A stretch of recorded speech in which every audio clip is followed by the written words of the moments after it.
여러분 반갑습니다. 빠직입니다. 지난 시간에 이어서 전력공학 이것만 알면 끝 3편을 통해서 여러분과 진득하게 이야기 한번 나눠보겠습니다.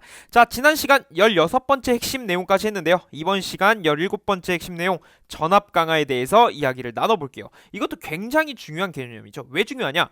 단상이랑요, 삼상이랑 헷갈릴 수가 있어요. 그런데 이제는 우리 헷갈리지 않습니다. 자, 그럼 한번 볼게요. 단상에서 전압 강화 2, 삼상에서 전압 강화 2를 한번 보겠습니다. 요 알파벳 2는요, 전압 강화, 전압이 얼마나 강화됐는가, 그러니까 전압을 얼마나 잃어버렸는가. 그러면 여러분 잘 생각해 보시면 전압을 언제 잃어버릴까요? 우리가 전압을 공급할 때, 그리고 전압을 받을 때 그 사이에서는 분명히 어떤 손실이 발생할 거예요. 그거를 전압 강화라고 해보겠습니다. 여기까지 괜찮으시죠? 자, 그러면 식을 이렇게 쓸 수 있어요. 단상에서는 ES-ER, VS-VR, 이건 삼상이죠. 아니 근데 갑자기 무슨 SR 왜 있는 거야? 라고 하실 수 있지만, 자, 여기서 S는요 공급한다라는 의미예요. 서플라이, 그렇게 생각을 해주시면 되고, 여기 R는요, R, 리시브, 받는다. 그러니까 전압을 주는 쪽, 전압을 받는 쪽, 전압을 주는 쪽, 전압을 받는 쪽. 오케이, 여기까지는 내가 이해를 했어. 그런데 아니 여기는 이거 왜 V야? 여러분 상관없습니다. 자, 단상에서는 일반적으로 선간이나 상이나 대지전압이나 똑같아요. 그래서 그냥 제가 2로 나타낸 거고, 삼상에서는 선간전압과 상전압을 구분해 줄 필요가 있습니다. 그래서 얘는 일단 선간전압이라고 여겨주시면 돼요. 단상은 다 똑같지만 삼상은 보다 상과 선이 좀 구분이 되어야 된다. 그래서 기본적으로 선간전압으로 여러분이 생각을 해주세요. 어디서? 삼상에서. 여기까지 완료됐으면 이 식을 이렇게까지 표현을 할 수가 있습니다. 자, 이게 좀 이상한 게 나왔죠. 우리가 이걸 유도까지 할 필요는 없습니다, 지금. 그런데 우리가 전압을 주는 쪽에서 받는 쪽을 빼면 전압 강화인데 이 사이에서 손실이 발생한 건데, 이거를 다른 식으로 표현하면 이렇게 표현할 수 있구나. 삼상에서도 마찬가지로 주는 쪽과 받는 쪽의 차이가 전압 강화인데, 이것을 전류와 저항과 역률의 값을 알면은 값을 구하게끔 식을 만들어낼 수 있구나, 이렇게 가져가 주시면 됩니다. 이게 처음에 보실 때 굉장히 좀 외우기 싫고 거부감 들고 살짝 짜증도 날 수 있습니다. 그런데 반드시 여러분 어쩔 수 없습니다. 이건 너무 잘 나오는 거기 때문에 요거는 가져가 주셔야 됩니다. 그래서 주는 쪽과 받는 쪽의 전압 차는 전압 강화인데, 이것을 이러한 식으로도 표현할 수 있다. 삼상에서도 마찬가지로 이렇게 나타낼 수 있습니다. 자, 그리고 한 가지 더 주의해야 되실 점은, 여기에서 저항, 그 다음에 리액턴스, 이거는 단상에서는 두 선에 대한 거예요. 두 선 전체죠. 근데 삼상에서는 한 상에 대한 거예요. 한 상, 하나에 대한, 한 전선에 대한 R, X. 그래서 문제 조건에서 주어질 겁니다. 자, 그래서 이렇게 여러분이 여겨주시고, 여기 보시면 제가 공통이라고 써놨어요. 자, 단상과 삼상의 공통으로 전압 강화를 이렇게도 쓸 수 있다라는 겁니다. 아니 뭐야? 아니 이렇게까지 다른데 갑자기 똑같아진다고? 라고 생각을 하실 수 있어요. 그래서 제가 이걸 빠르게 여러분 1분도 안 돼서 빠르게 증명을 해보겠습니다. 자, 이런 식이 있죠. 단상에서 전력은 우리 뭐예요? VI 코사인 세타로 표현을 할 수가 있잖아요. 삼상은 어때요? 루트 3만 해주면 되죠. 이때 V는 선간전압이라고 할 수가 있겠죠. 선전류라고 할 수가 있고, 왜냐면 이게 루트 3이니까요. 만약에 여기가 3이면 상으로 표현할 수 있지만, 일단 여러분 이렇게 가시는 게 기본적으로 우리가 공식을 유도할 때 편합니다. 그래서 이렇게 가주시고, 단상은 아까 말씀드린 것처럼 다 똑같잖아요. 단상이니까 뭐 선이든 상이든 똑같습니다. 그래서 신경을 안 쓰셔도 됩니다. 그냥 선이라고 생각을 해주세요. 자, 이렇게 뽑아냈으면 이걸 전류에 관한 식으로 바꿔볼게요. 그러면 이렇게 표현을 할 수가 있습니다. i는 v 코사인 세타분의 p, i는 루트 3 v 코사인 세타분의 p라고 할 수 있어요. 이건 단상에서, 이건 삼상에서. 자, 그럼 여러분 눈치채셨겠지만 이 i를 이제 어디다 집어넣을 거예요? 자, 이 i를요 여기다 집어넣어 보는 거예요. 단상은 여기다 집어넣어 보고, 삼상은 여기다 집어넣어 보는 거죠. 그래서 이거는 여기에, 이거는 여기에 집어넣으면 어떻게 되느냐? 이렇게 됩니다. 자, i에다가 이거를 넣은 거예요. 이거 그대로 갖다 넣은 겁니다. 이 i도 이거를 그대로 갖다 넣은 거예요. 그런데 이제 여기에는 루트 3이 곱해져야 되겠죠. 왜? 이게 있으니까. 이게 있으니까. 일단 결과식을 먼저 써보고, 여기에 루트 3을 곱해줘야 됩니다. 이거 그대로 가져와야죠. 이거를. 왜냐면 우리는 지금 뭐에 대해서 한 겁니까? 전류를 표현한 거고, 이거에 대해서 똑같이 썼죠. 근데 여기는 루트 3까지 똑같이 써줘야 되는 거예요. 이거를 이제 헷갈리면 안 되는 겁니다. 그러면 잘 보시면 이런 식이 나온다고 해요. 이게 이 식이잖아요. 그렇죠? 그래서 왜 똑같이 나오냐? 자, 루트 3 사라집니다. 괜찮으시죠? 그 다음에 잘 보시면요. 여기 코사인 세타랑 코사인 세타 전개되면 약분 사라지잖아요. 그 다음에 코사인 세타가 여기에도 전개가 될 거 아니에요? 그럼 코사인 세타분의 사인 세타는 뭐예요? 탄젠트 세타예요. 자, 탄젠트 세타는 코사인 세타분의 사인 세타입니다. 이거 암기하고 계시면 굉장히 도움이 많이 될 거예요. 그래서 코사인을 사인과 함께 이제 분수 형태로 나타내면 코사인분의 사인으로 나타낼 수 있죠. 이게 분배로 될 거니까 V분의 P는 일단 냅두고요. 코사인만 전개시켜 보니까 여기는 R만 남을 것이고 여기는 X 코사인 세타분의 사인 세타인데 이게 탄젠트 세타라며. 그럼 이것도 역시 이렇게 표현을 할 수가 있겠다. 그럼 이건 어때요? 마찬가지죠. 루트 3 사라지니까 결국엔 이 식과 똑같아지고 코사인만 전개시켜보면 R만 남을 것이고 여기는 그다음에 여기는 X만 남고 코사인분의 사인하니까 탄젠트 세타만 남더라. 그러면 우리가 가져가야 될 식은 뭐냐? 여러분은 이 세 개만 가져가 주시면 되는 거겠죠. 그래서 문제에서 단상에 대한 전압 강화를 써라. 그런데 공급 전압과 받는 전압을 준 게 아니라 뜬금없이 전류와 저항과 역률값 혹은 사인 값을 줬어요. 그럴 때는 이 식으로 푸시면 되고 너무 감사하게 너무 땡큐하게 공급 전압과 수전 전압 줬어요. 그러면 그냥 이거 빼기 해서 구하면 되고 이게 아니면 이걸 하시면 되는 거예요. 문제 조건에서 3상이라고 했다면 이 식을 가져가 주시면 되는 거고요. 그런데 단상이든 3상이든 문제 조건에서 갑자기 무슨 V 값을 주고 P 값을 줬어요. 그 다음에 R 값을 주고 X 값 주고 코사인 세타, 사인 세타 줬어요. 그러면 이걸로 풀어야 되겠죠. 그러니까 무슨 말이냐면 문제 조건에서 어떤 단서를 줄 거예요. 그럼 그 단서가 이런 녀석들이 될 수가 있고요. 공급 전압, 수전 전압이 될 수도 있고 그다음에 이런 녀석이 될 수도 있어요. 그다음에 이런 녀석이 될 수도 있어요. 그러니까 V, P, R, X 이런 거 주면 얘로 풀면 되고 전류를 주면 얘로 풀면 되는 거겠죠.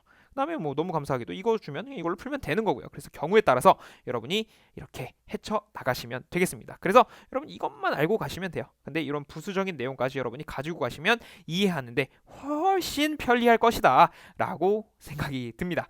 자, 그래서 문제에서 어떤 식으로 나오냐면 다 알려줍니다. 여러분 이 공식만 알고 있잖아요. 다 알려줘요. 예를 들어 이 저항을 알려줄 거고요. 얘가 15라고 알려줄 거예요. 예를 들어 다시 문제에서 먼저 3상이라면 아무 말 없으면은 그거는 단상이나 3상이나 문제를 보고 판단을 해야 되는데 일단은 3상이 많이 문제가 나와요. 그래서 문제에서 반드시 3상이라고 주어질 거예요.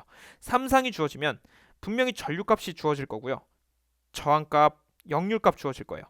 그러면 리액턴스 값까지 주어졌어요. 근데 사인 값은 아마 안 주어질 경우도 있단 말이에요. 그러면 사인 값 어떻게 구할 거냐? 여러분 코사인의 제곱 더하기 사인의 제곱은 1이라는 게 있어요. 이건 삼각함수 기본 공식인데 이건 반드시 알고 계셔야 됩니다. 그러면 우리가 코사인 값 알고 있잖아요. 분명히 줍니다. 문제에서 둘 중에 하나는 반드시 주게 돼 있어요. 그러면 사인을 구하려면 루트의 1 마이너스 c 제곱 코사인 제곱이죠. 이렇게 전개시키면 뭐예요? 이 식과 같은 거잖아요. 그래서 사인 값을 코사인 값을 통해서 구할 수가 있더라. 그래서 사인 값이 어떻게 해서든 우리는 구할 수가 있습니다. 그러면 루트 3만 곱해주면 3상에서 전압 강화 2는 이렇게 만들어낼 수 있다.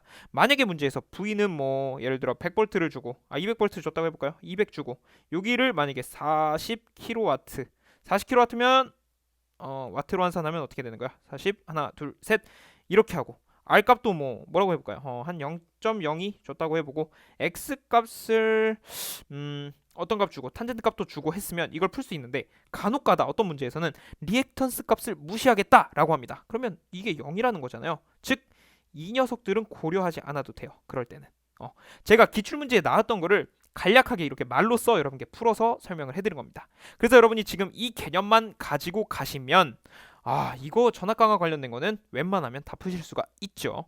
그래서 이렇게 지금 이렇게만 가져가시는 걸로 하죠. 이렇게만 가져가세요. 지금 형광칠한 거 이렇게만 가져가 주시면 되겠습니다. 자, 그러면 이어서 18번 핵심 내용 넘어가 보겠습니다. 18번 핵심 내용입니다. 선로정수 RLCG에 대한 내용이 시험에서 간혹 나오고 있습니다. 그래서 이거를 어떻게 해석할 거냐면 일단은 의미 자체는 이 R, 저항, 인덕턴스, 커패시턴스 이거는 뭐예요? 컨덕턴스죠. 이것들이 선로에 공간적으로 쭉 분포되어 있다라는 건데 이건 뭐 나중에 알아봐도 되는 거고요. 일단 여러분은 이것만 우선적으로 가져가 주시면 되겠습니다. 선로에는 단거리 선로, 단거리 전선로가 있고요. 중거리가 있고요. 장거리가 있어요. 그러면 단거리라 함은 수 킬로미터 이렇게 생각을 해주시고 중거리는 수십이겠죠. 수십 킬로미터의 선로라고 생각을 해주세요. 그러면 장거리는 뭘까요? 눈치 빠르신 분들은 수백이라고 눈치를 채셨을 텐데 수백 킬로 맞습니다. 자, 수백 킬로미터에 걸친 선로를 이제 장거리 선로라고 합니다. 그러면 단거리에서 RL이 적용된다는 것 여러분이 가져가 주시면 되고 중거리에서는 RLC가 적용이 된다. 장거리는 RLCG 전부 다 적용이 된다까지 가주신 다음에 가장 중요한 포인트는 이거죠. 분포정수회로가 제일 중요합니다. 그러니까 분포정수회로에서는 RLCG가 적용됩니다. 그리고 이것은 수백 킬로미터에 걸친 장거리 선로입니다.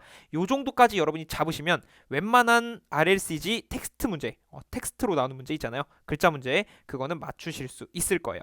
그다음에 이것도 뭐 간혹가다 물어보는 경우도 있는데 집중 정수회로, 어디 단거리, 중거리는 근데 장거리는 분포 정수회로다. 이렇게 가져가 주시면 되는 거잖아요. 그리고 각각 RL, RLC, RLCG가 적용된다까지 가주시고 진짜 간혹가다가 요거는요. T형 회로와 파이형 회로가 관여를 합니다. 요거까지 가주시면 되는 거예요. 그래서 18번 핵심 내용은 이 정도 알아보고 우리 19번 내용으로 넘어가 보겠습니다. 19번째 핵심 내용 역률 개선에 관련된 문제예요. 이거는 역시 절대로 빠뜨리고 갈 수가 없어요. 왜냐면 여러분이 이것 정도만 알고 계시면 역률 개선했을 때 좋은 점이 뭐냐, 특징이 뭐냐 라고 하면 반드시 이 네 가지를 떠올리시고 들어가셔야 됩니다. 괜찮으시죠? 그래서 역률을 개선하게 되면 역률이 코사인 세타잖아요. 역률을 개선하면 전력 손실이 줄어듭니다. 그 다음에 전압 강화도 줄어들고요. 전기 요금 너무 좋죠. 줄어듭니다. 그 다음에 설비 용량의 여유가 증가를 하게 되겠죠. 그래서 이 네 가지를 반드시 가져가 주시고 반대로 묻는 경우도 있어요. 역률이 나빠질 땐 어떻게 될 것인가? 그러면 반대로 역률이 나빠진다면 전력 손실이 늘어날 거고요. 전압 강화 늘어날 거고요. 전기 요금이 증가할 거고요. 설비 용량의 여유가 감소할 것이다. 라고 여러분이 생각을 해주시면 됩니다. 그렇게 해서 역률 개선했을 때, 역률이 나빠졌을 때 두 가지 가져가 주시면 될 것 같아요. 그러면 다음 핵심 내용 보도록 하겠습니다. 20번째 내용입니다. 전력용 콘덴서의 방전 코일 역할. 여러분 이건 진짜 효자 문제예요. 이게 나오면요. 전력용 콘덴서의 방전 코일 나오잖아요. 방전 코일 나오면 반드시 콘덴서에 축적된 잔류전압 방전. 전력용 콘덴서의 방전 코일이라는 것은 콘덴서에 축적된 잔류 전하를 방전시키는구나. 요렇게만 가주시면 되는 거예요. 그래서 방전 코일 나오면 잔류 전압 방전, 방전 코일, 잔류 전압 방전. 그러면 제가 여러분께 잔류 전압 방전은 누가 합니까? 라고 물어보면 방전 코일입니다. 라고 대답을 해주시면 되겠죠. 좋습니다. 그럼 우리 다음 핵심 내용 한번 보도록 할게요. 자, 마지막 핵심 내용 21번 보겠습니다. 전압 강화율과 전압 변동률.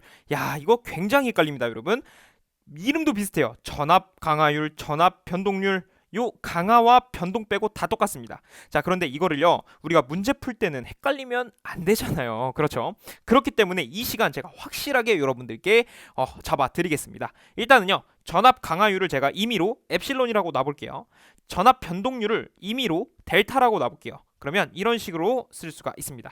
전압 강화율은 입실론, 변동률은 델타라고 했습니다. 그러면 이걸 어떻게 표현하냐? 이렇게 표현을 할 수가 있는 거예요. 자, 일단 여러분 이거 보지 마시고 강화율부터 한번 봅시다. 전압 강화율. 전압이 얼마만큼 강화됐는지에 대한 비율이에요. 그래서 수전단 전압분의 송전단에서 주는 전압 빼기 수전단에서 받는 전압을 하고 곱하기 100을 하면 전압 강화율이 되는 거예요. 그러니까 여러분이 암기하시길 수전단 전압분의 송전단 빼기 수전단 해주시면 됩니다. 뒤에 전압은 제가 다 생략을 했어요. 그냥 전압이라고 생각을 해주시면 돼요. 다시 전압 강화율은 수전단에서 수전단을 분모로 써주고 송전에서 수전을 빼주면 되는 겁니다. 송자는 이제 보내는 거잖아요. 전압을 보낸다 하여 송전이고요. 수전은 전압을 받는다 하여 수전이 되는 겁니다. 그래서 강화율은 수전단 분의 송전단 빼기 수전단. 여러분 이거 계속 반복하셔야 돼요. 굉장히 헷갈립니다. 그래서 전압 강화율 수전단 분의 송전단 전압 빼기 수전단 전압 이렇게 가주시면 되는 거예요. 그러면 변동률은요. 얘가 좀 헷갈리죠. 얘는요. 전부 다 일단 수전단이라고만 생각을 해주세요. 진짜 다 수전단입니다. 자, 전압이 얼마나 변동됐는지 보는 거예요. 정격 수전단, 그러니까 정상 상태에서 수전단의 전압을 분모에 써주고, 이번에는 전압, 그러니까 부하를 끊었을 때, 부하가 없을 때 수전단의 전압을 여기에 써주고, 빼기 정상적인 수전단 전압을 해주면 되는 거예요. 그러니까 정격 수전단 전압 분해 무부하 수전단 전압, 부하를 끊었다는 얘기예요.